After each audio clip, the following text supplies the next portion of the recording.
In 1933, the doors opened on an ambitious and controversial new project. 3 years earlier, the renowned architect Oliver Hill had been given free rein in a time of national financial depression to design a building the likes of which had never been seen before on the site of an old Transylvanian-style hotel. What he constructed was to be hailed as one of the greatest and most important Art Deco creations in the world. On the seafront at Morecambe, a legend was born, the Midland Hotel.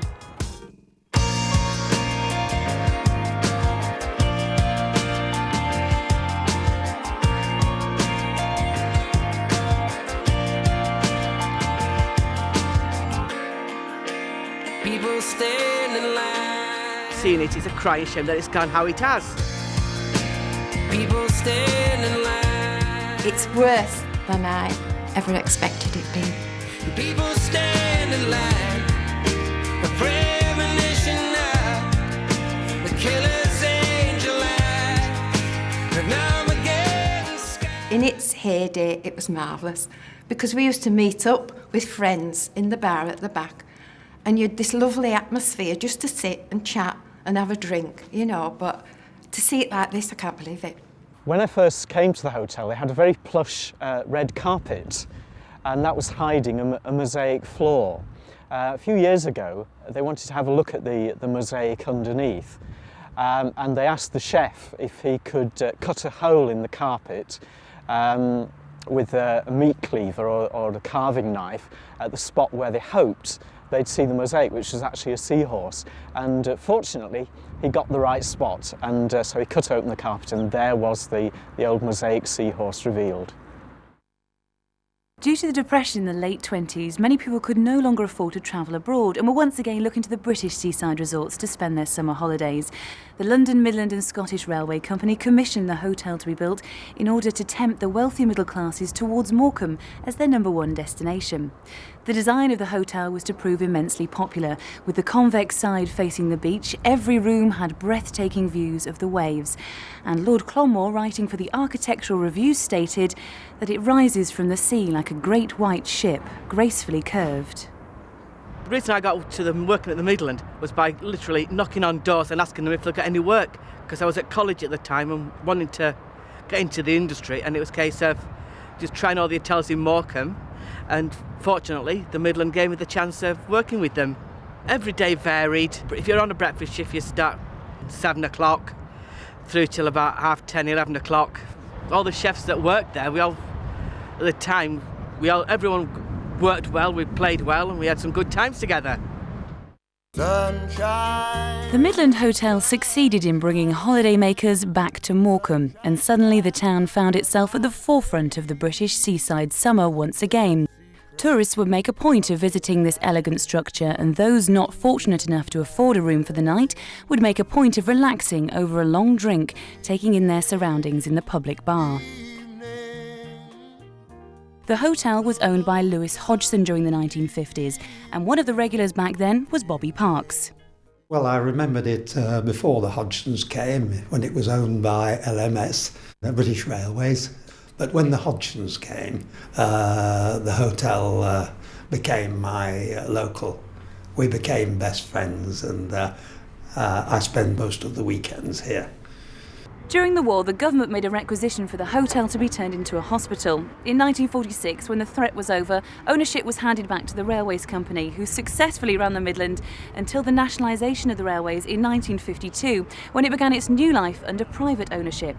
Over the next decade, the hotel began to lose its style and character, and the number of wealthy guests was beginning to dwindle rapidly. There were many different owners and many alterations, including the addition of a glass sun lounge in 1979. But the property was beginning to fall into a sorry state, and the years of neglect beginning to show. In 2000, the Midland closed its doors for the last time.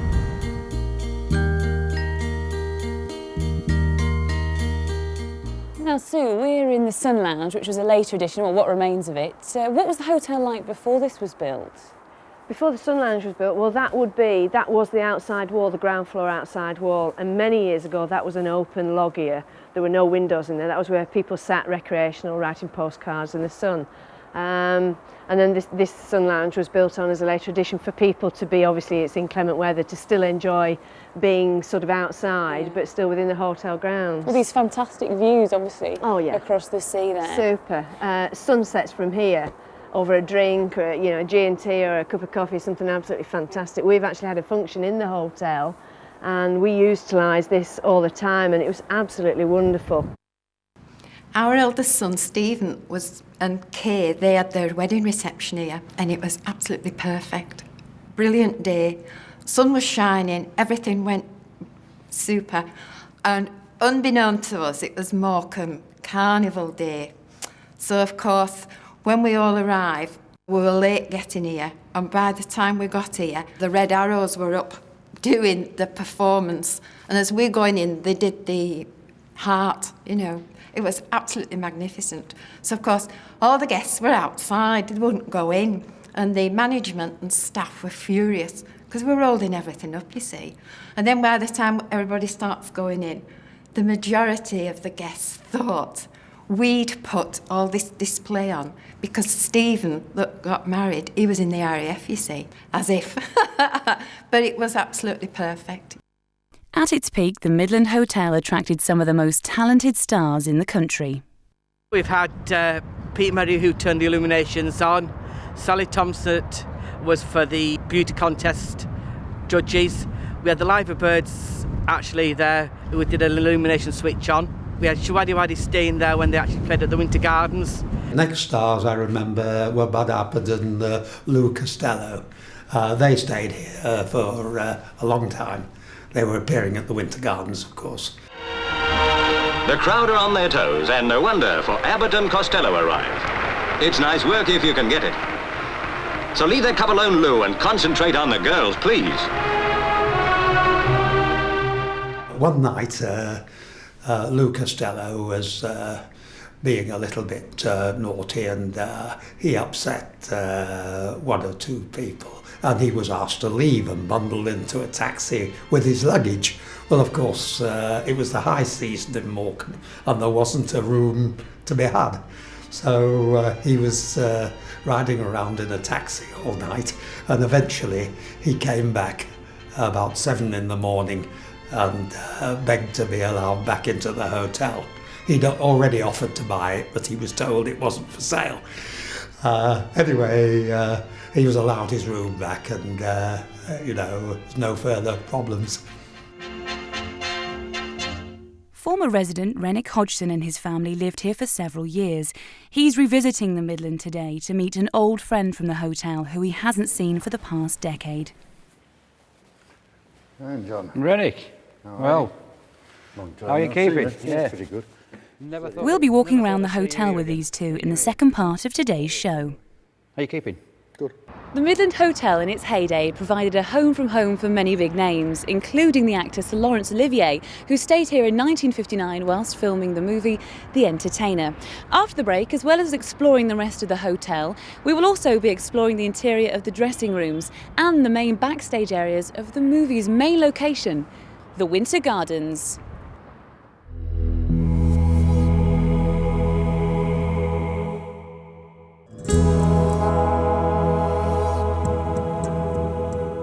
Through these doors lies the remains of the once great music hall and theatre traditions of Britain's seaside towns.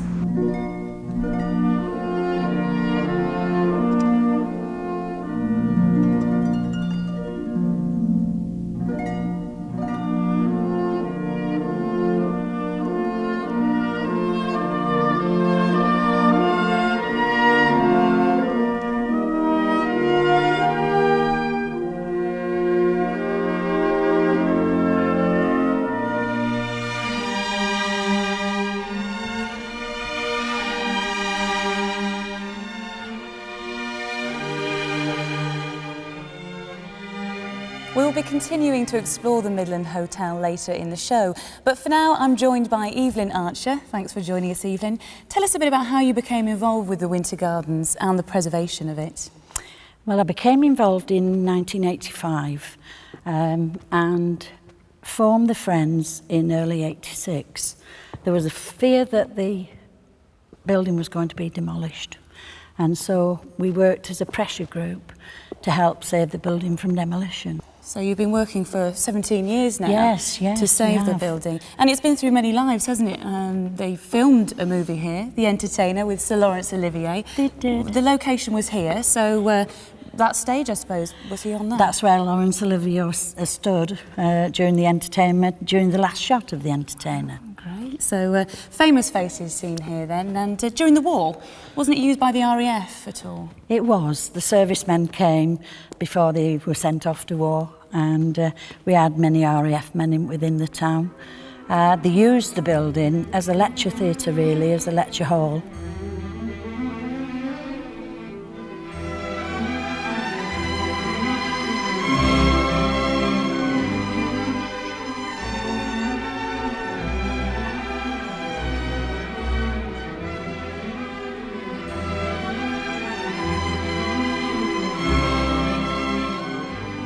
When I walked in here, wow, brought an awful lot of memories back. Memories from when I was a little girl, right through to my youth. We did most of our courting here on a Sunday night with the big bands. The big bands, Ted Heath and Jack Parnelly's drummer, and all the wonderful bands, Joe Loss. Everybody was absolutely wonderful. It all came flooding back as I walked through the door. Bit of a shiver down your spine, actually. Well, I worked here from 1938 until 1943 before I was called up into the forces, and I was a page boy in the pit, and my job was to seat people down and sell programmes, 2 pence, 2 old pence, and generally be a dog's body for anybody who wanted to use me. Well, from being a very little girl I came here, and some of the oldies on watching this programme will remember people like Richard Tauber and Ivan Novello, who brought Dancing Years. That was a wonderful, wonderful show. Vera Lynn, she announced her engagement from this stage. Ted Heath, Joe Loss, George Formby, Gracie Fields. Billy Bennett, that's going back a long way. All the big stars of the day came to the Winter Gardens. Big stars that included Eric Morecambe, the town's most famous son. Eric, born John Eric Bartholomew, adopted his hometown's name when he embarked on his comedy career. His parents, Sadie and George, met at a dance in the Winter Gardens. All the big stars came from London, and the place was thronging, absolutely alive, and it was always packed. I could come here in the evenings and do my little job as chocolate girl, ice cream girl, and then I was free to enjoy myself. And it has lovely memories for me. I did have a boyfriend, at the time married, and I didn't like him then. I was only 15 when I first met him, and he was 18. And when he knew I was working here, well, he used to come several times in the same week. And if I thought somebody would say, he's in the pit stalls, I would change with somebody and go up. And I tried to avoid him, but when he came back, and the war was over, he came back from the army, we met up again in a youth club, and I ended up marrying him. But I was always trying to avoid him. He couldn't dance anyway. The backstage area has been stripped of every last set dressing, and all that remains now is the Iron Curtain, which, due to technical problems, is now permanently closed.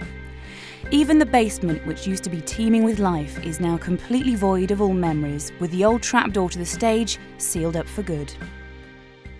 So it's been through several different lifetimes, the Winter Gardens, over the years. What do you hope for its future? I hope that we're going to open up again, and that we're going to turn the building into a multifunctional hall where it can be used for different things, for exhibitions, for conferences, as a banqueting hall, and that way it will be viable to keep it open, because 2,150 seats as a theatre takes an awful lot of filling. But as a multi-purpose hall, we feel that it will work, and this is what we're aiming for. The Winter Gardens is an amazing piece of British history, and because of this was elevated to the status of Grade 2 star importance in 1992. But for now, the Midland Hotel is our destination. I'll see you there.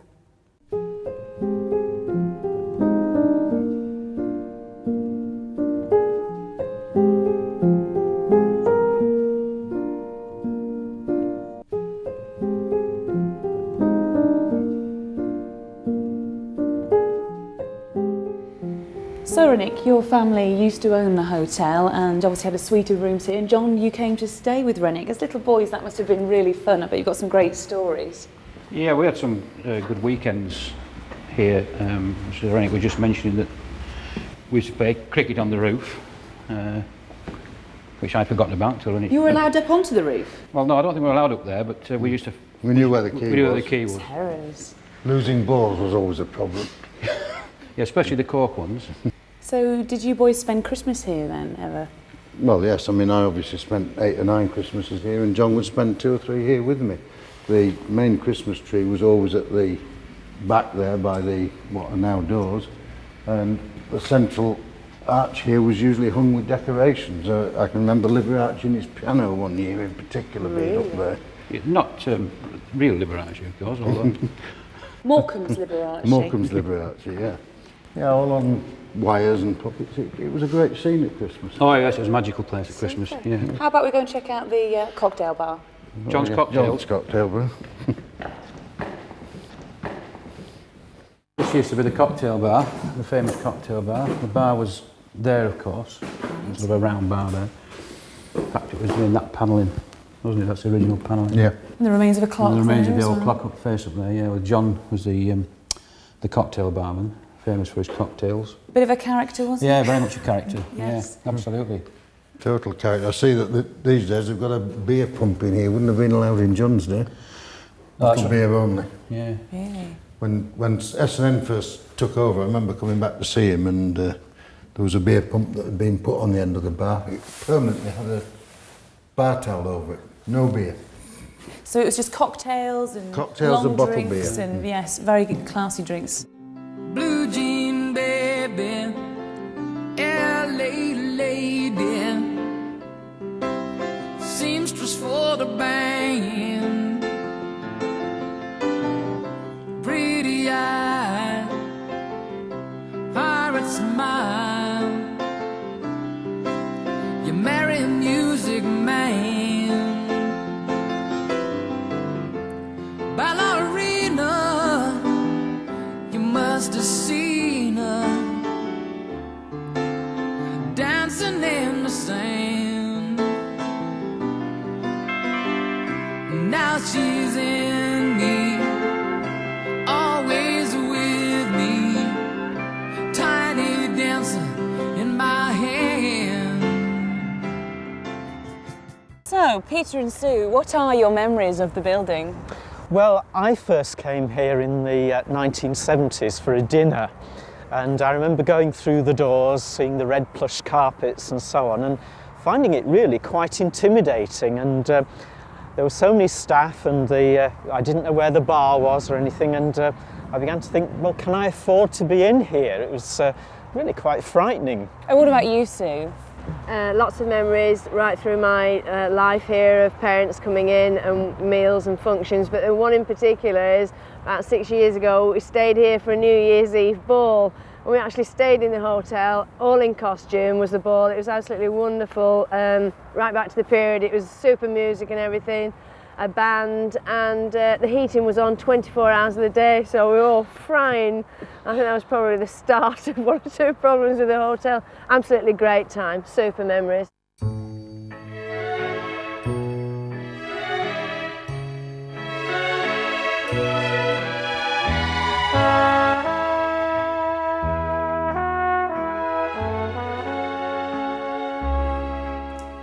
So we're here in one of the former bedrooms. I know there were some famous inhabitants, weren't they? What famous people were guests here, John? Well, I can remember in the 60s, 66 to be precise, that Dusty Springfield was playing at the Floral Hall, which was quite a good venue in those days for pop groups. I used to play in a band, and we were a supporting actor. And she actually stayed here in this room In this very room? In this very room, yeah. And we all came across another sort of a late night party here with Dusty Springfield. But of course, any stars that ever came to Morecambe for whatever reason, would always stay at the Midland because it really was the only hotel to stay at, really.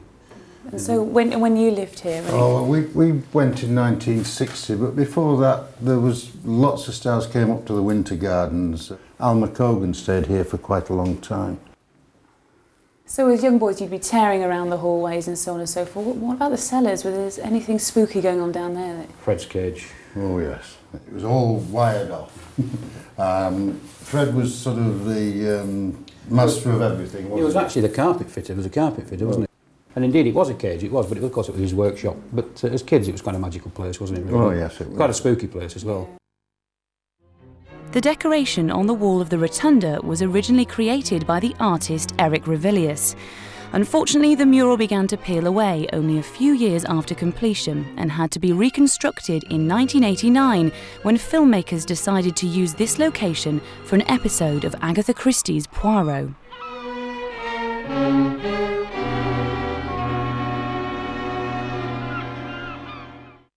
The famous artist and sculptor Eric Gill contributed other examples of 1930s design to the hotel. He was responsible for the two seahorses that adorn the top of the main entrance, the circular ceiling panelled above the spiral staircase showing the sea god Triton, and this relief made of Portland stone catchily entitled Odysseus being welcomed from the sea by Nausicaa. The Midland is now owned by the developers Urban Splash, and they have recently revealed plans to regenerate the building back into a successful hotel.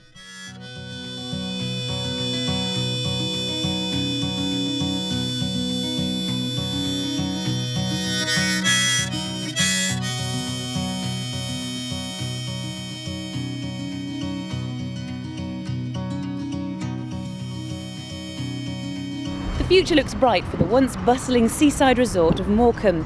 These two fine buildings can, and hopefully will, play a vital part in the regeneration of this picturesque part of the North West. Next week's Derelict Discoveries invites you through the doors of two more landmark buildings. Thanks for watching.